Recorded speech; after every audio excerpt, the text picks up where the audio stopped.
Bien, alors, nous allons maintenant nous intéresser au sens de variation d'une fonction affine. Donc, d'abord, on se rappelle, l'expression d'une fonction affine, c'est une fonction qui a x associe à x plus b, ou encore une fonction qui s'écrit sous la forme f de x égale à x plus b.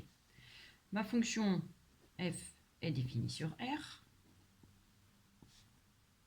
et ce qui m'intéresse maintenant, c'est de trouver son sens de variation.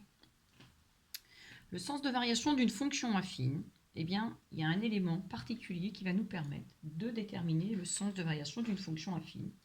C'est la valeur de son accroissement petit a. Le a est un élément important, c'est lui qui vous permettra de déterminer son sens de variation. Donc, on a différents cas. D'abord, si a est strictement plus grand que 0. Si a est strictement plus grand que 0, qu'est-ce que je peux dire? Eh bien, je peux dire que, dans ce cas, la fonction affine, alors attention, ça ne marche que si f est une fonction affine. Si a est strictement plus grand que 0, alors la fonction affine qui a x associe à x plus b est strictement croissante. On dira croissante, mais strictement croissante, c'est aussi correct. Qu'est-ce que ça signifie graphiquement? Graphiquement, qu'est-ce qu'on a graphiquement si a est strictement plus grand que 0? Bien, si a est strictement plus grand que 0, ça veut dire que mon coefficient directeur est positif, la pente positive, donc on a une droite qui va être comme ça. Donc effectivement, on a cette impression de on monte.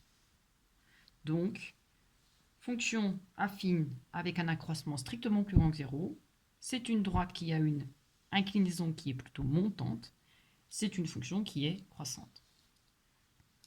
Que se passe-t-il si a est strictement plus petit que 0? Eh bien, si a est strictement plus petit que 0, la fonction affine qui a f associé à x plus b est strictement décroissante. Donc, graphiquement, qu'est-ce que ça signifie? Ça signifie que mon coefficient directeur est négatif. Ça veut dire que ma pente est négative.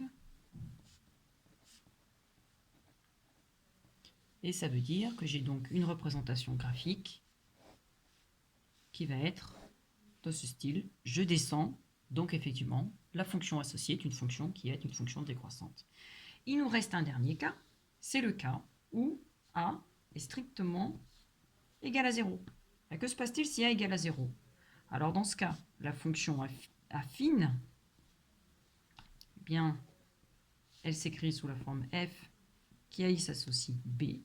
Dans ce cas, c'est une fonction qui est constante. Est une fonction constante. Graphiquement, ça se représente comment? Eh bien, par une droite qui est parallèle à l'axe des abscisses. Donc ça peut être une droite qui est représentée comme ça dans les positifs ou bien une droite qui est aussi dans les négatifs. Mais en tout cas, une fonction constante, c'est une fonction qui est représentée par ce type de droite.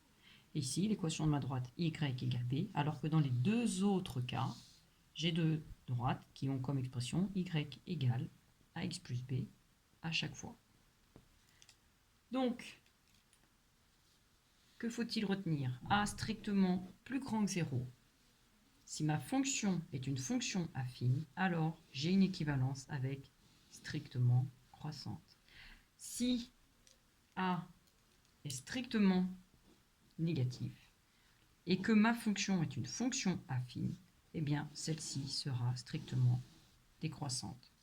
Et le dernier cas, c'est lorsque a est égal à 0, ma fonction affine est dans ce cas une fonction constante.